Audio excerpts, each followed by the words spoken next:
Jeez. The despair that I feel. Despair. I know for the last few months I've tried to cheer everybody up and tried to get everybody on board and come on, we can win this and we can stop Trump and we can elect somebody who's going to do all the right things, from protecting women's reproductive rights, getting rid of assault weapons, doubling or tripling the minimum wage, housing for people that can't afford housing, taxing the rich, really taxing the rich. So many things that she has stood for, has come out for. But I've also been asking her publicly, and, well, I won't say privately because I've not had a private conversation with her. As I've told you, I've met her a few times over the years before she was vice president. Really seemed like a good person, good soul. Met her husband, seemed like a great guy. Her stepdaughter, Emma. I was with my whole family when just happened to be seated next to them in a restaurant, a cafe down in Chelsea, New York City. Kind of pushed our tables a little closer to each other and had our meals and talked. And, you know, my sisters are both residents of California now, and so, and their daughters are all constituents of her. She was a senator at the time from California. Oh my God, I just thought, what a good person. Now, one of my sisters was also a public defender, defending the poor in California and those who have been sent to California's prisons. So she was not as enamored with her when she was Attorney General. I'll interview her someday on this podcast, so she'll come on, and I'll let you listen to her very convincing case for why even sometimes the best people or the best liberals or Democrats or whatever. I'm not going to tell you anything you don't already know. But Trump and Lindsey Graham are not wrong when they talk about her getting the highest ratings from all the liberal lefty groups when she was in the Senate. On some things, she scored a few points higher than Bernie. Of course, she doesn't probably want to talk about that right now because that's supposed to be a negative. Even though I have published these posters on my Substack pointing out how the vast majority of Americans take the liberal progressive position on nearly every single issue, from the death penalty to socialized medicine to you name it. Our fellow Americans are much more, quote, liberal than the way they're described on the news media. Oh, we live in a 50-50 country. No, we don't, actually. No, the vast majority, and I'm talking upwards at least 58, 59%, up to 80 or 90%, want all the things that I'm sure many of you want. You're not alone. We are the majority. The majority of Americans believe abortion should be completely legal. The majority of Americans want stronger gun control laws. The majority of Americans believe climate change is real, and we need to do something about it, and it's not just climate, folks. It's a much deeper problem that we need to address. If you don't know what I'm talking about, and if you haven't seen Jeff Gibbs's movie, I was the executive producer of it. It's called Planet of the Humans. Go on YouTube. You can watch it for free. I've got it up for free. Planet of the Humans. The whole thing of what we need to do to save this planet that's never being discussed. You just go down all the issues. My point is that your fellow Americans agree with you. If you believe in these things the way I'm stating them, the majority of Americans believe that there should be an equal rights amendment for women in the Constitution. The majority of Americans are against war, and the majority of Americans are against this war in Gaza. Absolutely against it. Want a ceasefire right now. Every poll shows this, and yet where are we? And I think this is when I refer to my despair right now, is that I have spent numerous podcasts here and numerous columns I've written for my Substack since October 7th of last year, just really saying what Biden initially told Netanyahu. Don't do what we did after 9/11. Do not go crazy. Do not start killing people. Do not invade countries. It was wrong. It didn't work. Misses the whole point. But of course, Netanyahu just thinks Biden is a joke and spits in his face anytime he can. And Biden just wipes it off and says, spit again. But I've been asking Vice President Harris for these last number of months now to please separate herself from Joe Biden on this issue. To tell the American people that you're not going to continue this war. That not only is there going to be a ceasefire, we are going to make reparations. We are going to rebuild their homes and their hospitals and their schools.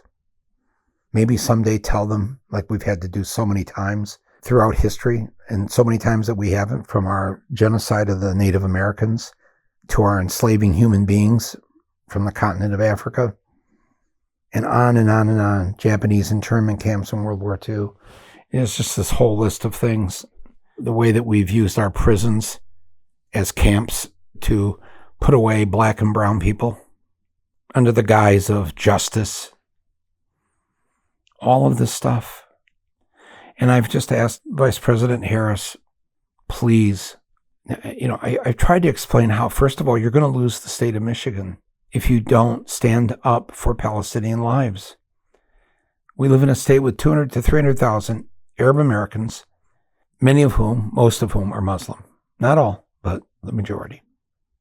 That's a huge voting bloc in the state of Michigan. Biden and Harris won the Muslim Arab vote in Michigan in 2020. 70%. They got 70% of the Arab Muslim vote in Michigan. There was a poll back in May showing that support had dropped to 12%.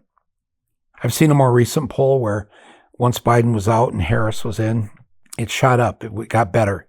It never got back up to 70%, but maybe around 40%, I think a month or so ago. But that was still, that people were still hoping that she would do the right thing. She's going to say something. She was going to break. But then it became clear at the Democratic Convention they were not going to allow any Palestinian American to speak. Even though they were all there, they were legal convention goers, delegates in favor of Biden and now in favor of her. Didn't matter. Her first rally that she held in an airport hangar there at the Detroit airport, which is actually not in Detroit, but out in the Dearborn area, out in the area with the 200,000 to 300,000 Muslims and Arab Americans. She's literally, when she gave that first speech where the protesters showed up, and I know the people that were there that were yelling at her to say something about Palestine, to stop the war. And she got all upset at them. You remember that? I'm speaking here. This is not your, yes, I hear you, but this is not your time to speak. It's my time. Remember that? And she was applauded by all the Democratic, she's tough. That's who you want for commander-in-chief. She shot those protesters right down. Well, let me tell you who was standing there in that group, all right? I would say upwards to half of them were Jewish. They were organized by Jewish Voice for Peace. And of course, because we were literally just 2-3 miles from one of the many mosques in the area. She's standing there, right there, essentially in an Arab American neighborhood, telling who she thought were probably mostly Arab Americans, because they were shouting in favor of the Palestinians, telling them to shut the hell up. And I just said, don't talk to them that way. These are people who've lost relatives. These are people who've lost people in their community. They've been killed, and not just killed by Netanyahu. They've been killed by me and you listening to me. Our tax dollars pay for every single goddamn bullet and bomb, every carpet bombing of these neighborhoods in Gaza. You funded it. I funded it. To me, there's no difference than if you or I had paid for the airline tickets for the 19 hijackers on 9/11. Oh yeah, but we didn't fly the planes into the buildings. We didn't kill anybody on that day. We just paid for the airline tickets. Yeah, of course, I know this. It sounds nonsensical because, and I'm being obviously facetious, but still, folks, if you help to fund a mass slaughter, you are the killer. Not just the person that flew the plane, not just the person who dropped the bombs. You and I. And you can try to shake your head and get away from that as much as possible. Oh no, it's not us. It's Netanyahu. It's Israel. They can't do it without us. We're the bank. We fund the whole damn thing. And I have begged and begged and begged, and you've listened to me on these podcasts. Vice President Harris, please just say that. Or I get it. You're being loyal to the president. You are only the vice president. You have no power. You have no legislative power except breaking a tie in the Senate. That's it. It's all the Constitution allows you to do. You're just there in case the president can't finish his term. Frankly, I wish that Joe Biden had done what I had suggested after that debate, which is not just step aside, but actually resign now. Resign now and let her, because she's going to be the president, let her start to do the job that needs to get done. And she has a chance of not winning by losing Michigan because the 140,000 votes that Biden and her got back in 2020 from the Arab American community in Michigan, that 140,000 on a good day now might end up being 40,000. It could be 100,000, but we're definitely going to lose 40,000 votes, my friends, and there's no way around that. Hillary lost Michigan by 10,000 votes. Kamala Harris is going to get 40,000 less votes.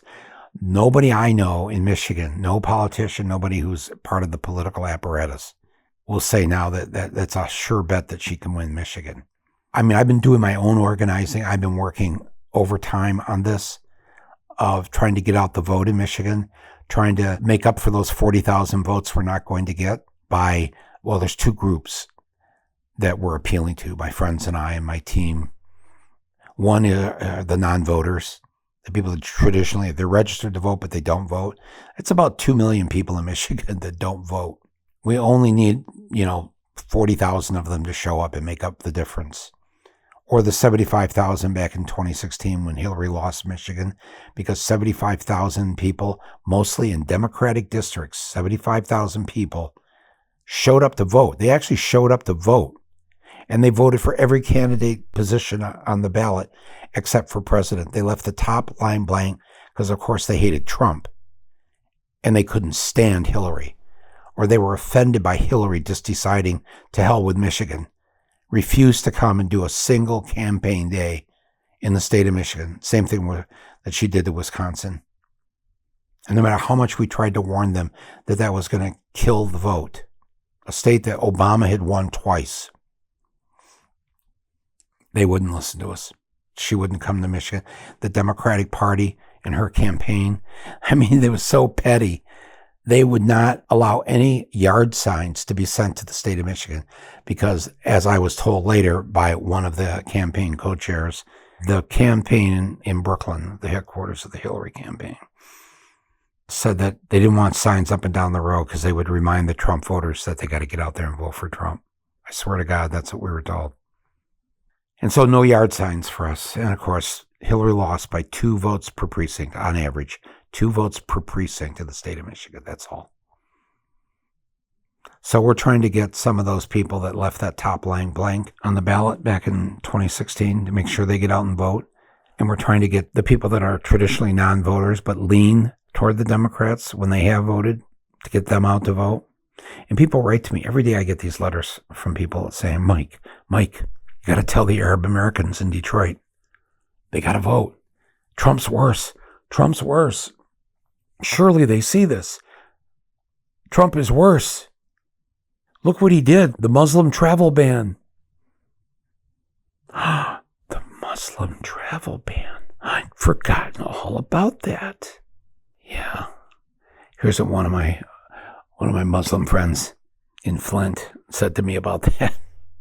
Yeah, Trump, that's what he did. He wouldn't let us fly in a plane.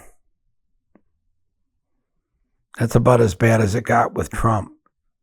course, this person is not voting for Trump and is not a Trump supporter, but just the way white people talk down to people of color, and in this case, Arabs and Muslims. Trump's worse. Trump's worse. You've got to vote for Harris. No, they don't have to vote for Harris. It's insulting. I would never ask an Arab American, especially in Michigan, or a Muslim American, to vote for Vice President Harris right now. You would do that. You would actually tell them, after they literally have lost family members in Gaza or Lebanon or in the West Bank, people they know, or not, maybe it's not the family, it's the extended family, maybe it's friends, it's other relatives, it's the Arab community, but they should just forget that. They got to get over that. Yeah, these Arabs in Detroit, they got to get over all these Arabs that we're killing with our money, our bombs, our bullets. You just got to get over it because, Trump's worse. Worse for who? I mean, I'm asking this seriously to any of you. If the United States government had been bombing a place where you are from, where your family is from, some other country, what would you do? Just ignore it. It's all. No, we gotta raise the minimum wage. She's gonna make sure marijuana is legal. Would you really say that to the family that's lost people in this slaughter in Gaza? I don't think you would you? But you don't want me to do that, right? You don't want me out there campaigning in Detroit and Flint trying to get Arabs and Muslims to vote for the vice president of the Biden-Harris administration. You want me to ask them that? I want white boy here, white boy going to talk to Arab and Muslim brown people. You got to listen to me on this one. Do some white-splaining to them. Why Trump is worse? First of all, you don't think they know who he is? He's the epitome of what they're used to when it comes to white people. They have Trump's number. Trump got a third of the vote, the Arab and Muslim vote in Michigan, about 30%, less than 30% actually, in 2020. You know what he's polling right now? Less than a third of the Arab Muslim vote in Michigan. He has not picked up really hardly a single vote from this. That's not how Arabs and Muslims in Michigan are responding. Oh, I'm going to vote for Trump. No. They're either not going to vote at all. Well, that's the same as voting for Trump. No, it says they're in horrible grief right now. And they are saddled with this awful, awful predicament. And their conscience is not allowing them to go and put an X beside the name of the man, or in this case now, she's running, the woman who killed my family. Boy, it takes a lot of nerve for white people to think that they know better what's for. They don't understand, Mike, that Trump's going to be a lot worse for the Arab Americans. Shut the fuck up.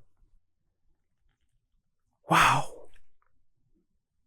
This could be easily and very simply dealt with. It just would require, as I've suggested publicly, as I have put my 2 cents into the people in the campaign, the people that know her, just go to Detroit, stand on the stage with 2 Jewish leaders, 2 Arab leaders, 2 Muslim leaders, and all of you together call for peace. Call for an end to the war. Call for a ceasefire. Yes, the hostages will be released. Yes, the Palestinian political prisoners and suffering in Israeli jails, they'll be released. And then let's all commit ourselves to fixing this problem once and for all. That's all it would take. An apology might help, but I know that I might be asking for a bit too much there. But eventually, sometimes we come around 100 years later, apologize to the Japanese we put in those internment camps. But now, tonight, this despair that I have, I don't think she's going to say anything. I don't think she's going to do anything before the election. I think that her advisors, people have convinced her that she doesn't need to do that.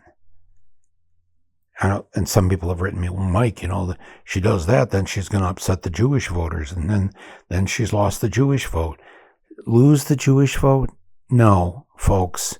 What country do you live in? The Jewish vote, next to African Americans, the Jewish vote is the largest ethnic vote for Democrats. The Jewish vote, historically, the Jewish Americans have led many of the fights for civil rights, for justice, for freedom, for doing the right thing. We have all been blessed with so many Jewish activists, political leaders, fighters for the cause. No, they're not going to vote for Trump. Yes, 30% of Jews last time voted for Trump, and I get 30% this time will vote for Trump. And, I know then you go, no, why would they do it? They're Jewish people. Why would they vote for this guy as a fascist? Okay, look, you're not Canadians, okay? You're Americans, so I don't need to explain this, right? We're different. Sometimes we're a little slow on the uptake, but some things also just can't be explained about who we are and why we behave the way we do, and maybe that is one of them. But my friends, the 70% of the Jewish community that supports the Democrats, that support Kamala Harris, they are going to be there for her no matter what. And if they maybe don't like the fact that so many Arab Americans are going to sit this one out, they're also going to understand. Am I the only person that knows who's not? I mean, I'm not Jewish, but am I the only one that knows Jewish? Anybody listening to me know any of your Jewish brothers and sisters, people you work with, people you go to school with? And yes, it's been a hard time for them since the massacre of people there in the southern Israel a year ago. Very hard. They've been told their whole lives that they've got a safe space on this planet finally that will protect them. And they learned a year and a week ago that was a lie. That they're not safe. And they're not safe not because of external forces, but because of the people whose either land is being occupied or taken from them by the settlers, or they are mostly afraid. And, you can read this in the Israeli press. It's a number of letters to the editor, op-eds, whatever. They are afraid of Benjamin Netanyahu. They are afraid that this one individual and his crazy religious, ultra-religious, real out there, I don't know what we have to compare them to here, but we have our white Christian nationalists or whatever. They have that too in Israel. And he's formed a war cabinet of these crazies. And I hear from enough of them, and I hear from my friends that work in this industry who thank me for these podcasts and for saying the things I've been saying on MSNBC and on CNN when they let me on. And they still are letting me on. Thank God, to say these things. But I got a really nice note from a longtime friend of mine who's Jewish and works in the film industry here. And he says, thank you for saving Israel. And I'm like, what? And then he goes on and he writes that Netanyahu is destroying us. And you trying to stop this war, trying to stop this slaughter, and anybody working for peace, Jews, Arabs, just progressives, young people, students, you are all the ones who are going to save the Jewish people from this incredible act of war crimes that have been committed here in our name as Jews.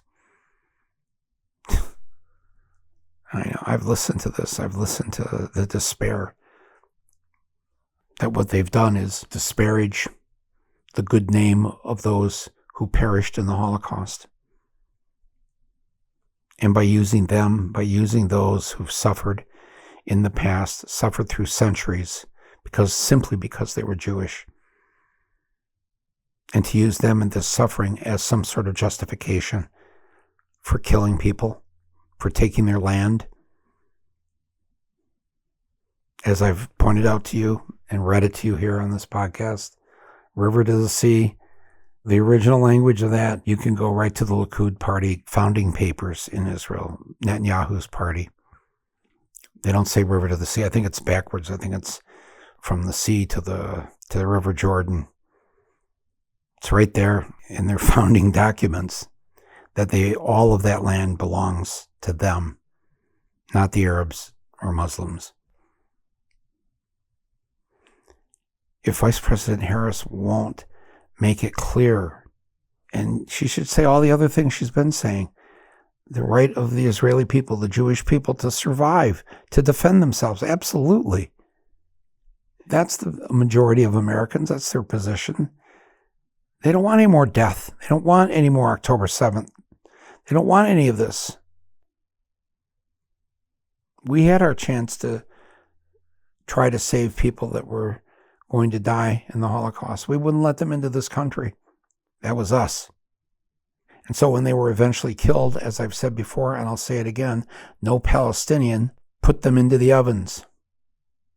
Not a single Arab or Muslim constructed the ovens or the gas chambers that killed the victims of the Holocaust. They did not do this. It was done by us. Well, I know we weren't alive, but you know what I mean by us. White, Christian, Europeans committed that mass slaughter, and it was aimed at wiping every Jew off the face of the earth. Done by white people, Christians, Europeans, and descendants of Europeans. And the mail I get, and of course I belong to Jewish Voice for Peace. I belong to these Jewish peace groups, and I support them. I support them financially. I support them by my presence. I think I'm required to, as a white Christian descendant of Europeans.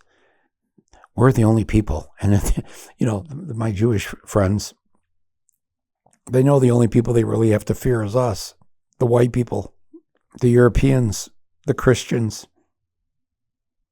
And how this got turned into that the Palestinians are their enemy, or that somehow the Palestinians should give up their land to make up for the crimes of white Europeans. This is all so messed up. Vice President Harris, if you're listening to me right now, please, all you have to do, stand on a stage in Detroit with 2 Jewish leaders for peace, 2 Arab and Muslim leaders for peace, and tell them that just as you told Stephen Colbert a week and a half ago, when he asked you what's going to be the change with you in the White House, and she said, well, the first change is going to be, I'm not Joe Biden. That's what you said. You said, I'm not Joe Biden. You need to tell American people what that means. Because I believe, and I have believed from what little I know of you, that you have a good heart, that you do not favor genocide, ethnic cleansing, settlements, and that you have been sickened by this whole end game, and that Netanyahu is a madman, and you and I are funding the madman. And we can never escape that as long as we continue to do it, and we're doing it every single day. And the people are starving in Gaza, and they don't have enough water to drink. And 17,000 to 20,000 children have been killed, babies, the elderly, thousands and thousands killed for nothing to do with October 7th. And now I see that I don't think you're going to say anything. I think you can win this election either without Michigan or without the Arab vote. Don't need the Arab vote. Yeah, Mike, they're only 1% of the U.S. population. Yeah, well, can you do math?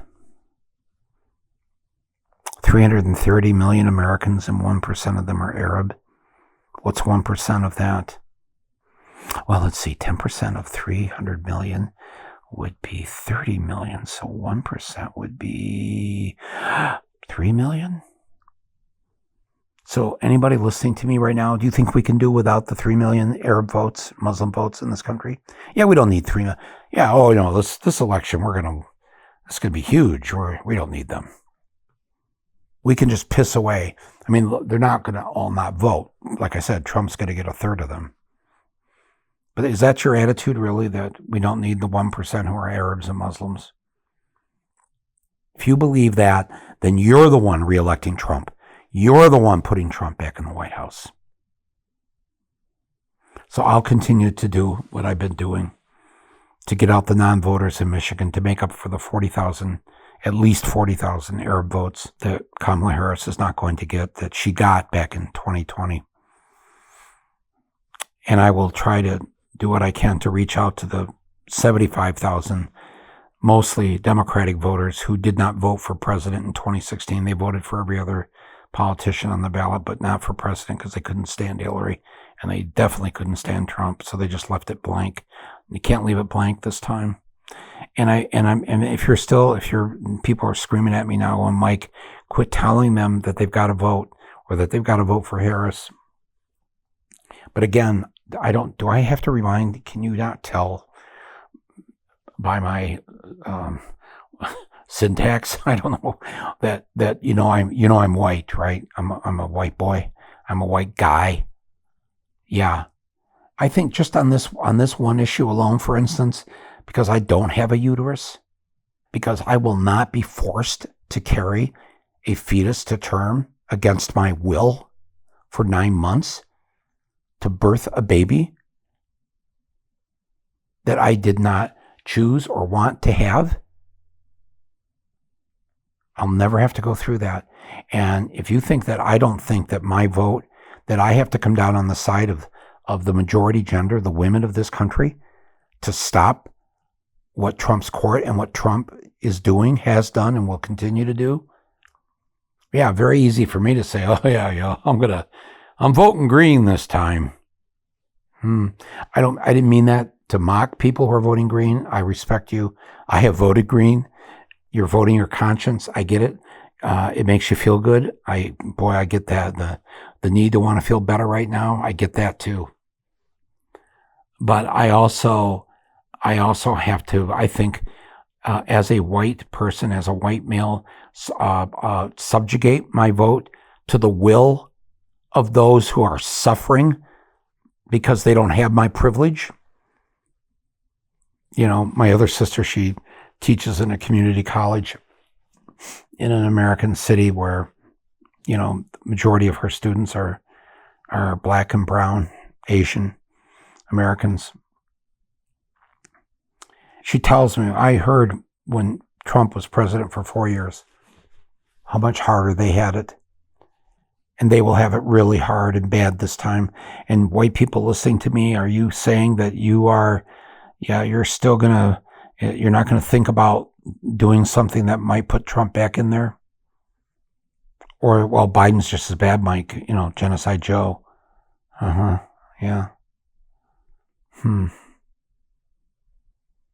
Yeah. Well, that's your privilege, isn't it? Especially if you don't have a uterus. Especially if you don't have brown skin, black skin, Asian skin. It's a little easier with this white skin, isn't it? Still going strong after 250 years. USA, we're number one. If you really stop and think about if you were a poor person, if you were raped and now pregnant, could you just as easily say, yeah, well, I'm not voting for Harris. I'm not voting for Harris. You know, I got to believe that you would have enough empathy and care in your heart where you would actually even maybe say, as I have said to myself, even though I don't take any of those positions regarding, you know, race or abortion or whatever, but still, don't I have a responsibility to make sure that whatever we do in this election helps women, poor people, people who are not white? Don't we white people, especially white men, have a responsibility to go, no matter how much you feel, how strongly you feel about the so-called issues, isn't there really only one issue, and that's us as white people, as men, taking care of those who are the least among us, who have the least among us, who don't make what we make, who don't have the safety and security that we have? I don't understand this podcast. Of like, he started out by saying, that Harris is just not saying what needs to be said. Now he's telling us that we got to vote for her? No, I'm not saying that. I'm just saying, have a little consideration. Acknowledge that you get to walk through the doors of this country as a white person, as a male, in ways that, and especially if you have a good job and a decent pay, in ways that others don't. And they don't have maybe enough votes. And so they need our votes. And so you've got to vote that way for them. That's all I'm saying. It's just a conscience thing. It's the stuff that runs through my head. Yes, I've spent months encouraging everybody to get out there, get the vote out there. Let's get Harrison. Let's stop Trump. Let's get him so that we don't have to see him ever again. Turn this into a landslide if we can, if it's possible. I need to pause for a few moments to thank my underwriters for today's podcast. Thank them for supporting my voice.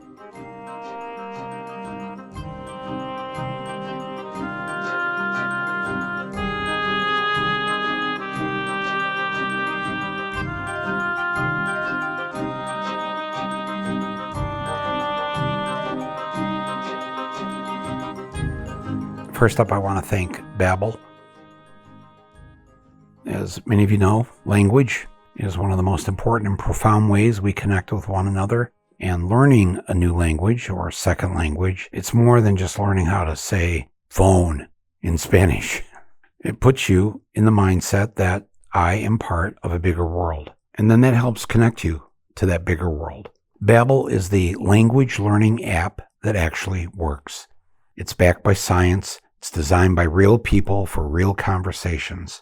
I'm a huge fan of Babbel. I've used it. They've got quick 10-minute lessons, so it's really easy to fit into your schedule. And they offer many ways to learn, from self-study app lessons to podcasts to live classes with an actual teacher. They're available 7 days a week at any time of day. And the best part, you can start speaking the new language in as little as 3 weeks. That means you can surprise your family at Thanksgiving dinner this year by giving thanks in Portuguese or Swedish or Indonesian. I highly recommend Happy Thanksgiving in Indonesian. So here's a special limited time offer for our listeners. Right now, get up to 60% off your Babbel subscription. Now, this is only for the listeners to this podcast because you have to go to babbel.com/more, M-O-O-R-E, my last name, more. Get up to 60% off babbel.com/more, babbel.com/more. And then Babbel is spelled B-A-B-B-E-L. B as in boy, B-A-B-B-E-L. Babbel.com/more, my last name, M-O-O-R-E. And as they always say at the end of these, rules and restrictions may apply. I'd also like to thank our longtime underwriter, Shopify. Listeners of this podcast know all about Shopify, and many of you are now Shopify users. If you run your own shop, whether it's an online shop or an actual physical store, or you have an idea to start one, like maybe, sell your own artwork or merchandise for your nonprofit or your school or your marching band, check out Shopify. Nobody does selling better than Shopify. It's the home of the #1 checkout system on the planet. It's called Shop Pay. So Help your shop be ready to sell wherever your customers are, whether they're scrolling or strolling, whether they're on the web or in your store, or on your feed, everywhere and in between. Upgrade your business and get the same checkout that Untuckit, Momofuku, Heinz, Mattel, Selena Gomez, they all use Shopify. Sign up for your $1 per month trial. That's it. $1 per month trial period at shopify.com/more, MOORE, my last name. And by the way, make sure you put more all in lowercase. Go to shopify.com/more, MOORE, that's in lowercase, to upgrade your selling today. Shopify.com/more. And thank you, Shopify, for supporting this podcast and for supporting my voice.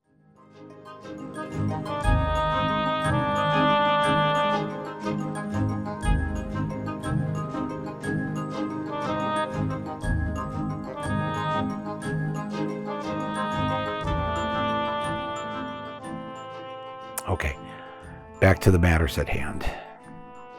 I hope I haven't bummed too many people out tonight, but, we want to win. November 5th is 2 weeks away. And I mean, we should be doing some of these things I'm suggesting just for the moral reason of it's the righteous thing to do. But I realize not everybody thinks like me. I don't expect them to. Maybe some of you just want to stop Trump. And that's all you're thinking about. Well, what we're talking about is this is how you stop Trump. Maybe, Madam Vice President, if you're listening to this, please,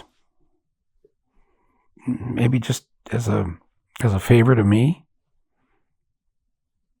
just because I think I'm a fairly good judge of people, that I believe in who you are, who you really are. And I know why a certain group of people in this country don't like you.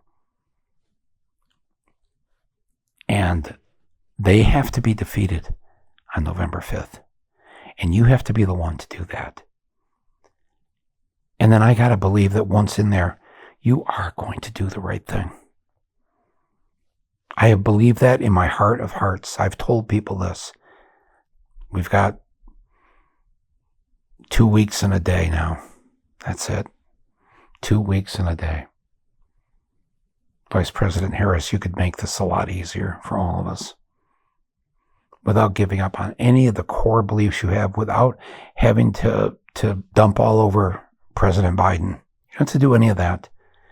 You just have to tell us you know right from wrong. And that while you will stand and protect our Jewish brothers and sisters, as we have and will do, but we will not support right-wing fascist governments that commit genocide and ethnic cleansing. Not with our money. Not with our lives. It's very simple. It's very simple. And everybody will love you for it, or at least the majority of the people will love you for it. Because all you're doing is taking the majority position of every poll that's been had. People in America want an end to this war now. Will you please join us? Kamala, will you please join us? That's all you have to do. This is Michael Moore. This is my podcast. Thanks for listening. And Vice President Harris, thanks for doing what I believe you will do. Take care, everybody.